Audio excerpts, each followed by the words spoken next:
In a previous video, I talked about Google's guideline for using AI to create content, but I wanted to dive a little bit deeper into that to make sure that we are creating high quality, useful content. And that's why today I want to dive deeper into Google's EAT principle.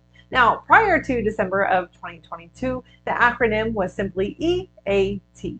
But today, Google has gotten even more specific, and it is now EEAT, which stands for experience, expertise, authoritativeness, and trustworthiness. Now, there are actual rating guidelines that are used by actual human quality raters to help give feedback on if relevant results from reliable sources are being returned. And this document is actually over 170 pages long, and it is updated about once a year for these raters. Now, to be clear, Google claims that the EAT principles are not an actual ranking factor. However, at the same time, they want to deliver results that follow these EAT principles. So I want to make sure that you are clear on what each of these principles means, and then I want to give you some specific things that you can do both on individual pieces of content, both new and older pieces of content, as well as your website overall, to help make sure that you meet these principles. Now, the first one we'll look at is experience. Does the writer have actual experience in what they are writing about? Do they add in their own opinions, personal experiences, and authentic insight? The next one is expertise. Now, expertise and experience are similar, but they're not always the same. So let's say that you have a website and there is someone who writes a lot about their personal experience using natural remedies.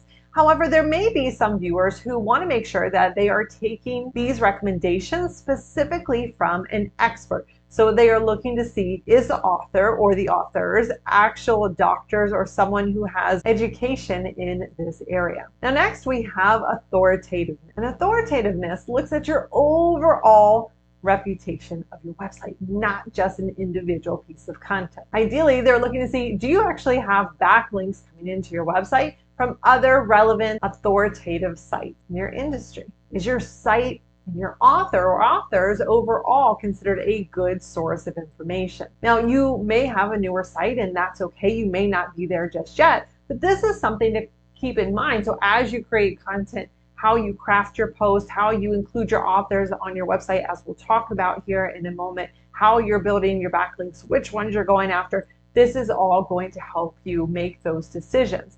Now, if you want to see just how authoritative your website is, one of the things that you can do is look at your SEMrush authority score. And you don't need a paid account to do this. Now, this score is based out of 100. And while not perfect, it will give you a general idea of where you're at. And you compare that to your competitor's score. So you can head over to the backlink analytics and click on the compare button if you want to compare this to your competitors.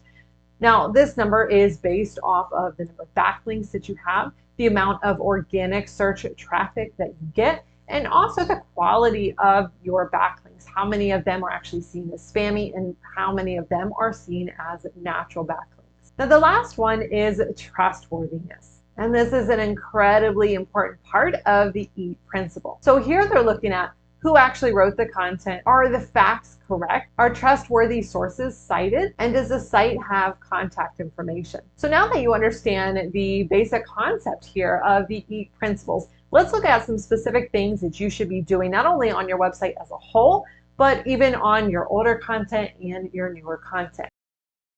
Now, when it comes to your website as a whole, you want to make sure that you have a contact page. It tells people how they can get in touch with you.